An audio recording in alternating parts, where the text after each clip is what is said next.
மூளை இல்லாதவங்களா உங்களை ஒரு கேள்வி கேட்கணும். நம்ம வாழ்ற இந்த யூனிவர்ஸ் வந்து 3 டைமென்ஷனலா இருக்கு. அதாவது இதுல இருக்கிற டைமென்ஷன் வந்து கணக்கு வந்து 3 X axis, Y axis, Z. வார்த்தைகள்ல சொல்லணும்னா லெஃப்ட், ரைட், மேல கீழே, ஃப்ரண்ட் அண்ட் பேக் அப்படிதான் வரும். இந்த 3ல இருந்து ஒரு அச்சை மட்டும் நம்ம தனியா கழட்டிட்டோம் அப்படின்னா அதான் 2 டைமென்ஷனல் ஸ்பேஸ். அந்த ஸ்பேஸ்ல வந்து சதுரம், வட்டம், செவ்வகம் இந்த மாதிரியான ஆப்ஜெக்ட்ஸ் வந்து அதுல இருக்கும். 3 டைமென்ஷனல் ஆப்ஜெக்ட் இருக்கு இல்லையா, அது வந்து ஒளி அடிச்சு பார்க்கும்போது அதோட நிழல் வந்து உழுகிற இடத்துல வந்து 2 டைமென்ஷனல தெரியும், 2 டைமென்ஷனல் ஸ்பேஸ்ல மட்டும். ஆனா 3 டைமென்ஷனலா இருக்கு அப்படின்னா ஒரு வேளை கணக்கு வச்சுக்கிட்டீங்க அப்படின்னா ஒண்ணுமே இல்லை. இப்போ ஒரு பால் இருக்கு, இந்த பாலோட நிழல் 2 டைமென்ஷனல் ஸ்பேஸ்ல வட்டமா தெரியும். ஆனா அதுவே ஒரு கூம்பு வடிவத்துல இருக்கிற அந்த 3 டைமென்ஷனல் ஸ்பேஸ்ல வந்து இந்த பாலோட நிழலை வந்து விழ வச்சோம் அப்படின்னா அது கூம்பு வடிவத்துல இருக்கிற நிழலா தான் இருக்கும்.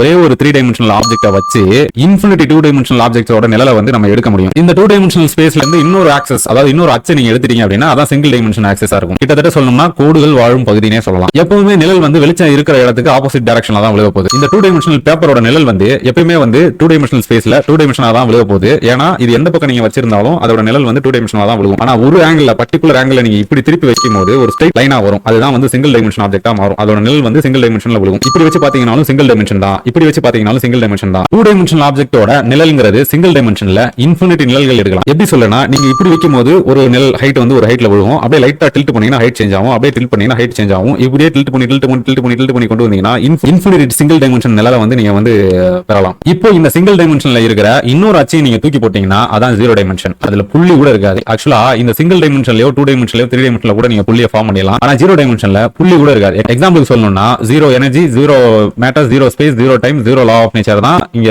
0 டைமென்ஷனாவே இருக்கு. அதுல என்ன இருக்குன்னு கேட்டா ஒண்ணுமே இருக்காது. அதை உங்க மனசுல நீங்க கொண்டு வரணும்னு நினைச்சீங்கனாலே மனசு அழிஞ்சு போயிடும். இப்போ இந்த பேப்பர்ல நம்ம ஒரு புள்ளி வைக்கிறோம், அந்த புள்ளியை ஜூம் பண்ணிட்டே போனோம் அப்படின்னா அது ஒரு பெரிய வட்டமா தெரியலாம், இல்ல ஏதோ ஒண்ணா தெரியும். இப்போ பென்சில்ல வந்து இந்த பேப்பர்ல ஒரு புள்ளியை வச்சீங்கன்னா அந்த பென்சில்ல இருக்கிற கார்பைட் வந்து ஒரு மலை மாதிரி குமிஞ்சிருக்கும். அந்த புள்ளியை நீங்க பார்க்கும்போது அதுவே ஒரு 3 டைமென்ஷனல் ஆப்ஜெக்ட்டா தான் இருக்கும். அந்த புள்ளிங்கிறது 0 டைமென்ஷன் கிடையாது. ஏன்னா எல்லாருமே ஒரு புள்ளியை காமிச்சு அதான் 0 டைமென்ஷன் சொல்லிட்டு இருக்காங்க. அது தப்பு. உங்களுக்கு தெரிஞ்சு யாரெல்லாம் அப்படி சொல்லிட்டு இருக்காங்களோ அந்த கூமுட்டைகளுக்கு முதல்ல இந்த வீடியோ அனுப்புங்க. 0 டைமென்ஷன் விடுங்க, மீதி இருக்கிற டைமென்ஷன் பாருங்க. 3 டைமென்ஷனல் ஆப்ஜெக்ட் வந்து இன்ஃபினிட்டி 2 டைமென்ஷனல் ஆப்ஜெக்ட்டை வந்து நீங்க வந்து நிழல கொண்டு வரலாம். ஒரே ஒரு சிங்கிள் 2 டைமென்ஷனல் ஆப்ஜெக்ட்டை வச்சுக்கிட்டு இன்ஃபினிட்டி சிங்கிள் டைமென்ஷனல் நிழல வந்து கொண்டு வரலாம் சிங்கிள் டைமென்ஷன்ல. அதே மாதிரி யோசிச்சு பாருங்களேன், இந்த நம்ம வாழ்ற 3 டைமென்ஷன் வந்து ஏதோ ஒரு 4th டைமென்ஷனோட நிழலோட ஒரு பார்ட்டா கூட இருக்கலாம். அதே மாதிரி 5th டைமென்ஷன், 6th டைமென்ஷன் நீங்க இன்ஃபினிட்டி டைமென்ஷன்ல வந்து ஸ்பேஸை வந்து கிரியேட் பண்ணிட்டே கற்பனையில கிரியேட் பண்ணிட்டு போய்கிட்டே இருக்கலாம். இல்ல n நம்பர் ஆஃப் டைமென்ஷன் இருந்தாலும் சரி. இதுக்கு நீங்க ஒரு ஈக்குவேஷன் போட்டீங்கன்னா n நம்பர் ஆஃப் டைமென்ஷனோட நிழல் தான் வந்து n-1 நம்பர் ஆஃப் டைமென்ஷன்ல இன்ஃபினிட்டி இருக்கு. கொஞ்சம் யோசிச்சு பாருங்களேன், இங்க மனித மூளை எடுக்கிற 3 டைமென்ஷன்ல மனித மூளை எடுக்கிற முடிவு வந்து 4th டைமென்ஷன்ல யாரோ ஒருத்தன் பண்றதோட நிழல் தான்.